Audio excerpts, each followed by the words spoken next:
If you have not been feeling in your own body, not in control of your hormones, your emotions, stubborn weight issues, water retention, digestive issues, excessive bloating, this video is for you. This video is brought to you by Squarespace, the fast and easy way to make a beautiful website. Good morning. In the spirit of good habits, you know, getting the day started off right, let's make breakfast. Still on the soft ambient nature music buzz since I got up and at it.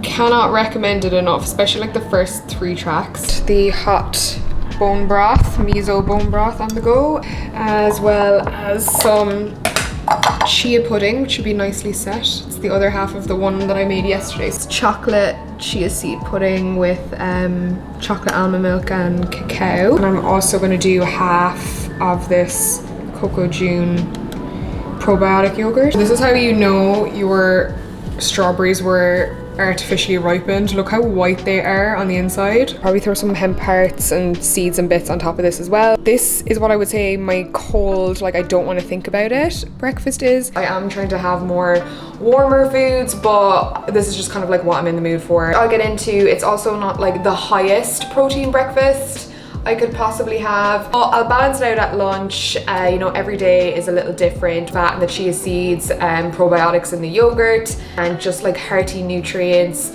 protein and collagen in the bone broth. Sirens in the background, because you know we're in New York City. A comfy, cozy, casual for this video, and I need to get a new battery. As you can see, she's tidied herself up, put on some makeup for you guys, freshened up my hair. We've got a cozy, comfy little Suzanne sweater on. It's like 2 years. I really tried to educate myself as much as possible. I've used myself as a guinea pig to get me from these photos where I would describe myself as someone who has a lot of inflammation in my entire body to where I'm at now, which by the way, like there's not a huge weight difference, believe it or not, between these photos. The video is definitely not necessarily about weight, but I think a stability in my weight, maintain my kind of current physique now with like no exercise pretty much. There won't be any workout talk at all because to be honest with you, I have not worked out in the past year plus. I think it's undeniable that collectively we all feel the energy to start better habits and kind of just,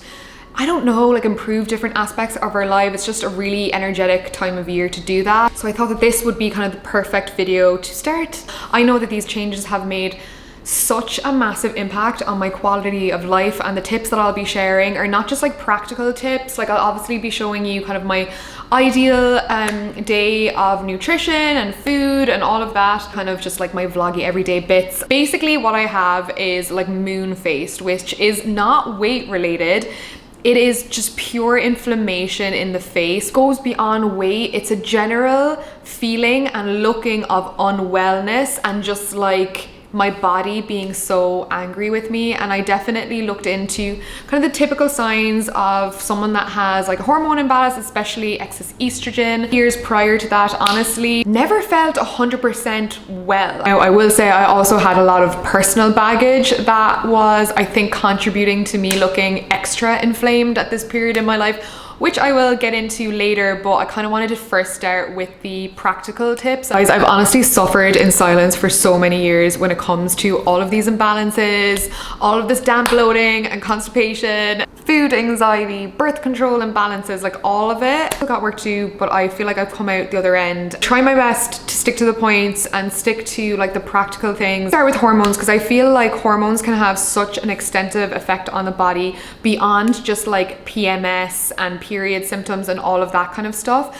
Hormones dictate everything that's going on in your body. Main thing when it comes to hormones that I've focused on is reducing the amount of cortisol in my body, which is your body's stress hormone. It also just dictates how so many things like function in your body and how you feel in general. So the elimination of excess hormones like estrogen. Like I am back on birth control and have been for a while. I've been on birth control, off birth control. I've still had hormonal issues. I pretty much had a textbook case of adrenal fatigue and high cortisol. Things can affect everything from how rested you feel to how well you're digesting foods. And like bear in mind, like if you can't digest and eliminate excess hormones, like you're gonna have issues. And that was my issue, was that I had toxicity building up in my body. Wasn't able to excrete every day. Like you're supposed to go for a poop every day. Like that's a normal thing. I didn't know that that was normal for a woman to poop every day. I thought only guys pooped every day. I know it sounds really dumb, but like honestly, the more you know. If I was traveling and out of my routine, I could be constipated for more than a week. Like I'm talking 8 days maybe. And even if I was at home, you know, it could be every 3 to 4 days. All of my bodily function waste, as well as excess hormones that like need to leave the body, were just like being stored without like nowhere to escape. So our adrenals are like the glands that create a lot of your hormones, and men, a lot of it's created in their testes. It's created 24/7 while they sleep. It's not a really big deal for them, so they can run on less sleep. Women's bodies go under a lot more stress to produce their hormones and just like their bodily functions, so therefore you need more recovery, you need more sleep. Symptoms of adrenal fatigue are body aches, fatigue, like literal fatigue, nervousness, sleep disturbances, and digestive problems. I would say I was constantly fatigued. Like if you watch my videos, I would always complain about like just being a tired girl. Never wanted to like jump out of bed in the morning. Never felt like I had enough sleep. Because how I found out I had like low level anxiety was my constant need to get up during the night and pee, but I didn't actually need to pee. It was just the sensation and urge to pee without like having a full bladder. It ties into kind of the nervousness symptom and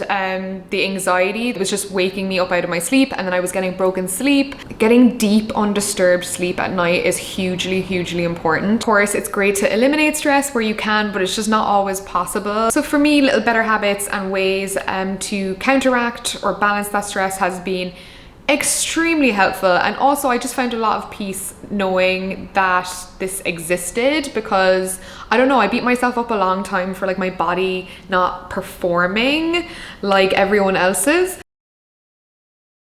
One tool you can give your body that will really help it balance the stress hormone cortisol, magnesium. I know that this is like trendy right now, but I cannot express to you how much standard of life for me has improved since I started taking this like late summer. This is the only supplement I'm going to recommend, and probably one of the top supplements that I've seen nutritionists and doctors recommend for people, but there's a lot of different types. They all do different things, so like you kind of want to make sure that you take note of the correct one because they sound very similar. The one I take is magnesium glycinate. Now there's one called magnesium citrate that's for constipation. You don't want to take that by accident. But magnesium glycinate, this brand has been absolutely fine with me. It's the first one that I tried. I've tried magnesium in the past in different forms and think it would be very absorbable.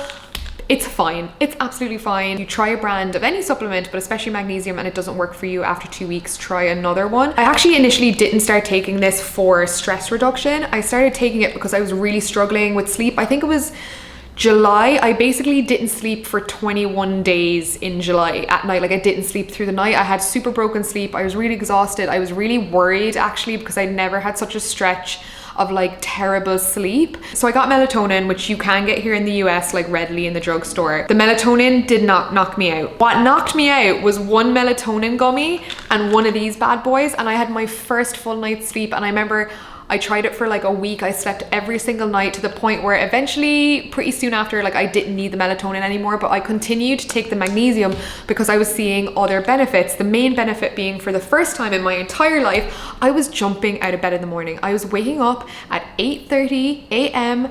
without an alarm every single morning. And if you know me, you know that like, I don't even want to go into it because it's depressing, but I genuinely don't feel like awake or ready to tackle the day till like 12 sometimes. I just feel so tired in my soul. Sometimes that's after like 10, 12 hours sleep. Honestly, I was elated. I couldn't believe I accidentally found something that pretty much cured my lifelong inability to just be a morning person. I literally couldn't go without it now. I love it so much that I will not miss a day without it. And it's not one of those like supplements you have to take for months to see the effects. If you're just stressed out of the blue, you can take a magnesium tablet and you will see the effect. Of course, with any supplements, ask your doctor first, especially if you have any underlying health conditions or other medications, which I don't. You know that if you already have like underlying blood pressure issues, it might affect it. So that's it. That's the only supplement that I'm recommending.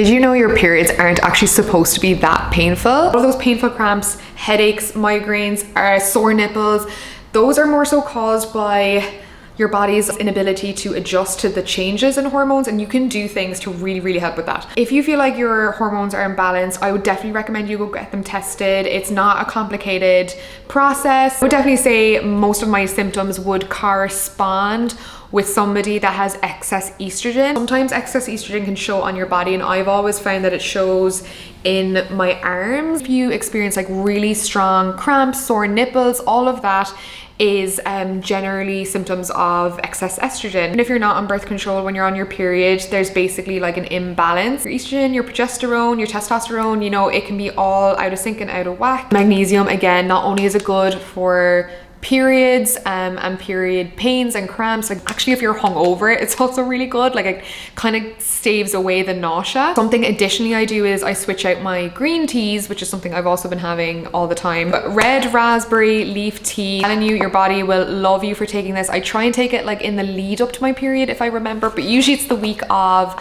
I usually have like 2 cups of it a day. You can just reuse the tea bag. Again, you have to like look into this stuff before you take it. Raw carrot salads along with the tea. Honestly, seen me make raw carrot salads in videos before. Go look up a recipe. You can just like ribbon it, grate it. Don't buy it pre-grated. It's not going to work the same, or pre-cut, but just add some olive oil, some salt on there. You can pickle it, like a little quick pickle, apple cider vinegar, some water, some salt. You can just eat it raw, but there is properties in carrots that help you eliminate excess estrogen. It like grabs onto it and just helps it flush out. Like I pretty much don't experience cramps. I have like 1 little cramp right when my period starts, and then with that routine it's very manageable. Cannot stress enough, ditch the morning coffee on an empty stomach. Wait till you have breakfast, wait till there's something in your stomach. Coffee on an empty stomach first thing, no bueno, no bueno. Even better if you can wait like an hour and a half, 2 hours after you've had your breakfast and like properly woken up. You actually won't get that like dip as much in the afternoon. You have like a midday slump. You also make a little adrenal cocktail, which is like a vitamin C, so like an orange juice, a little bit of coconut water, and like a sprinkle of salt. Not all water is created equally. I definitely grew up in the type of environment where people are like, drink 3 liters of water. Now, I don't know about you, but any time in my life where I've drank 2.5 to 3 liters of water, my entire day has revolved around peeing. I would still like not even feel that hydrated, constantly peeing and constantly blown up with water. The thing that has taken me till this year to realize is just because you increase your water intake doesn't mean you're actually making yourself more hydrated. You can actually be doing more harm drinking too much water. For example, I drink 1 to 2 cups of green tea every day now. Top of that will hydrate you more than, let's say, double the amount of a water that just doesn't have the mineral content in it. About a year and a half ago is buying better quality water. Now, it's not what I want it to be. I grew up on tap water. I was reared on tap water. This girl's genetic makeup is 90% tap water. Not even about buying fancy water. It's just about buying water that actually has minerals in it. Even fancy bottled water like Smart Water is not water with minerals in it because it's been filtered to remove all of them. Would I love to live next to a natural spring and be able to get it straight from the source every day? Yes, but all I can afford is like gallon bottles of spring water. But I have noticed my health improve. Like, we are human beings made up of 90% water. Don't have to drink as much of it to feel adequately hydrated. And this is where like your own intuition really comes into play. Like, you have to listen to your body, and just because someone tells you something is right, even the advice I'm giving, if it doesn't work with your body, just listen to it. When it comes to food and balancing your hormones, you honestly have to work really hard to heal your relationship with food, to deprogram a lot of the stuff that you grew up with, listening to my body and eating stuff that makes my body feel good, even if it's not on somebody else's scale of what's healthy. 2 things that have helped me massively. One of them is a tip that my holistic doctor gave me when I first started seeing him probably about a year and a half ago. One of the things he told me was how you think about food has such a knock-on effect on even things like how your body stores fat. So you feel guilty before eating food, you're instantly putting bad juju all over that plate. Genuinely, when you start to feel that guilt, or when you start thinking about how you're going to compensate for eating whatever you're eating, your body will release cortisol. And when your body is releasing cortisol like that, it's going to have an effect on how you store your food and ultimately how you store fat. The packet said, if you're going to eat a cookie, enjoy it. Enjoy every bite of it. Honestly, before all of my meals, even if it's something really indulgent, I'll have a moment of gratitude and I will infuse that food with love and good intention. And I don't know, it's just like a quick little mental hack to reframe how you think about what you're eating. Even just thinking about spiking my cortisol level is enough for me to stop stressing about what I'm eating. This tip has probably been the biggest tip in removing bloating pretty much completely from my life. I will say that since I started doing this, I've maybe been bloated on one occasion, maybe not even, like even on my period, I don't experience it now. I don't experience any of that like unnatural, uncomfortable, but something you can really easily do, which is kind of taken from an Ayurvedic practice. I did not take note of the creator, I'm sorry, but definitely when it comes to Ayurveda or traditional Chinese medicine, please get your info from actual practitioners that are within that culture. Not being bloated all the time removes so much daily frustration from your life. Like, you guys know what I'm talking about. I have found throughout my years of cutting different food groups out, putting them back in, I now eat very intuitively, and now I'm at the point where I can pretty much eat every food group without any anxiety, without any sort of bodily repercussions, which I used to experience a lot. Like, I can't even tell you, like, it's not so much that you need to remove food groups, it's that your body isn't in a healed enough place to be able to digest those things. For example, I would eat pretty healthy, right? I would have a salad or things that people would consider very, very healthy, like lots of raw veg, lots of raw fruits, all of that kind of stuff, but I would just feel worse afterwards, and I never understood why. I was just like, oh, like it never made sense to me. Here's the thing, if your digestion and your gut are not 100%, your body basically doesn't have the tools to break down certain foods that are not agreeing with you. So I remember seeing this fleeting suggestion from a creator. She was just like, give yourself a month of just eating warm foods, and this is a very common practice in Chinese medicine and Ayurveda. You don't fill up the body with too much cold foods, because the colder your food is, it slows down your digestion. Cooked foods, like cook your veggies, stay away from kind of like the raw stuff. Lots softer, because you know you're cooking down the veg. I just started other recipes and just had more warm foods in my diet, and again, I have not experienced any bloating, zero bloating. In that like short period of trying it, by the end of it, I felt so good afterwards that I actually kept up a lot of the habits. But now I find that I am able to like have salads and like reintroduce those things that weren't agreeing with me before, to the point where like I'm having dairy in my coffee. Like, I'm asking for full fat coffees now, and they kind of taste amazing. A lot of professionals say drinking too much water really does dilute all of like your digestive juices and bile and stuff that's going on in your stomach, and makes digestion harder. So if you're on a digestion improving journey, don't oversaturate your body with like a shit ton of water. Eastern medicine tip, which I also do, is I don't drink water or liquids while I'm eating my food. I also try not to drink it 15 to 30 minutes before and after my meal. That's just like, if you're from the East or have family from the East, you'll know that that's just like a common thing. So if you have those kind of issues, like something like a glass of iced water all throughout your meal is like an absolute like Eastern medicine no-go. The older the food or the liquid you're drinking is, it's just going to slow down and create more work for your body. Actually, I'll be cooking a nice little, I guess, digestion friendly dinner for you guys in this vlog. Actually from a little date I had with my friends earlier, where we kind of had a Christmas dinner. Make lunch, I'm gonna kind of make something that I have for like breakfast or my lunch really often. If you are on a hormone or digestive journey, I would definitely recommend what a lot of people suggest out there, which is high protein and really great sources of fat. The warm foods have been just doing wonders for my digestion and how I feel. I haven't really been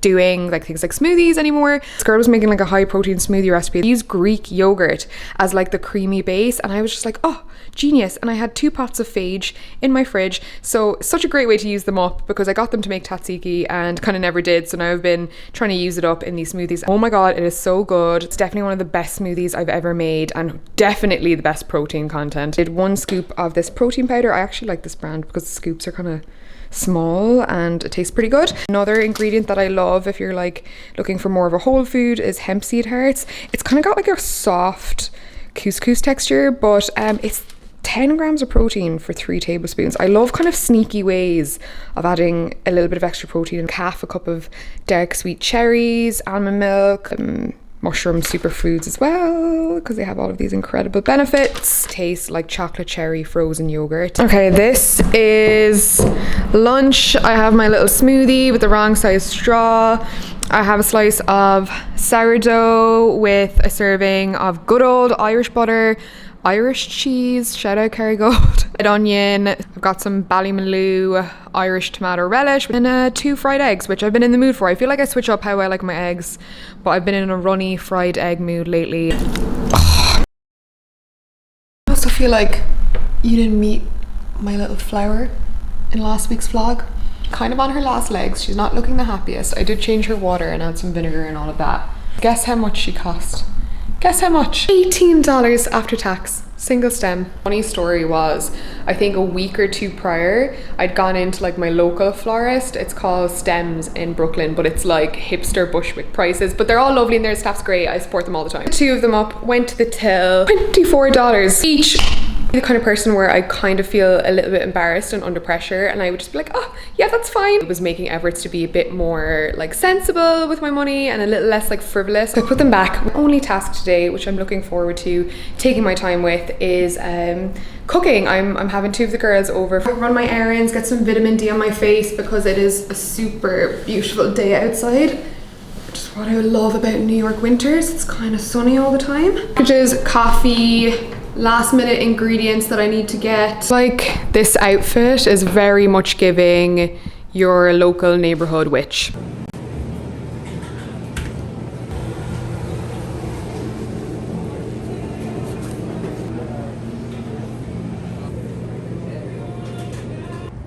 Okay, dessert has been acquired.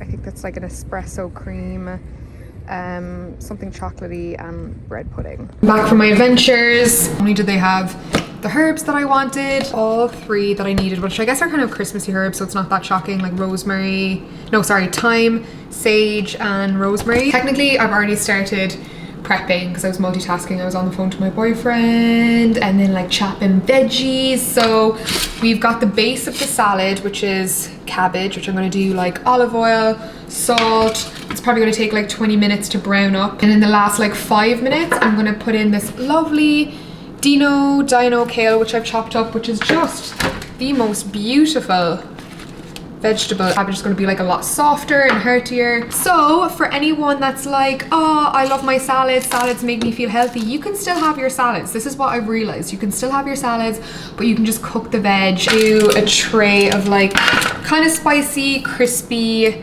butter beans or cannelli beans, just like for like a crispy carb texture element. Garlic, paprika, red pepper. I love this girl Justine's recipes on TikTok because I feel like she makes the kind of food that calls to my soul, where it's very presentable, tastes really good, but isn't like overly complicated or pretentious. And I actually went onto her website and typed in baked salad. It's the first one that comes up, the quinoa baked salad. A bit more of an in-depth recipe, so I'll leave those below if you want to make this. But part of the recipe, the dressing is an agrodolce. Don't know what it is, never made it before, but it looks really simple, and it's just a dressing of water, honey, sage, rosemary, heat it up in a pan, and then you add a little bit of red wine vinegar to it. There's red raw onions in there too, so I'm going to chop up the onions for that now. Kind of pickles in this. The reason why I'm pre-making the salad is she actually said it's even nicer, like the longer you let the dressing sit in the salad. Just chopping these up.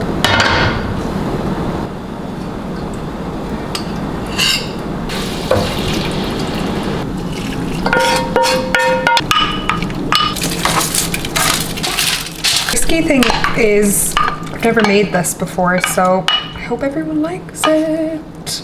Ooh, the onions went all pickly.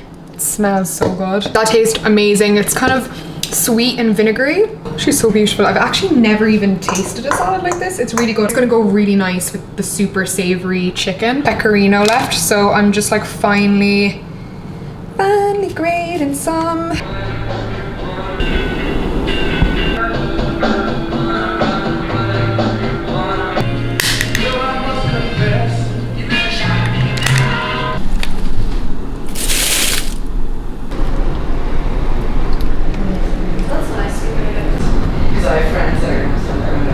So I was like, yeah, sure, like, let's hang out. Yeah, because I knew that we wouldn't see each other before Thanksgiving. Got there. Just like a bit out of it, like, my heart is full.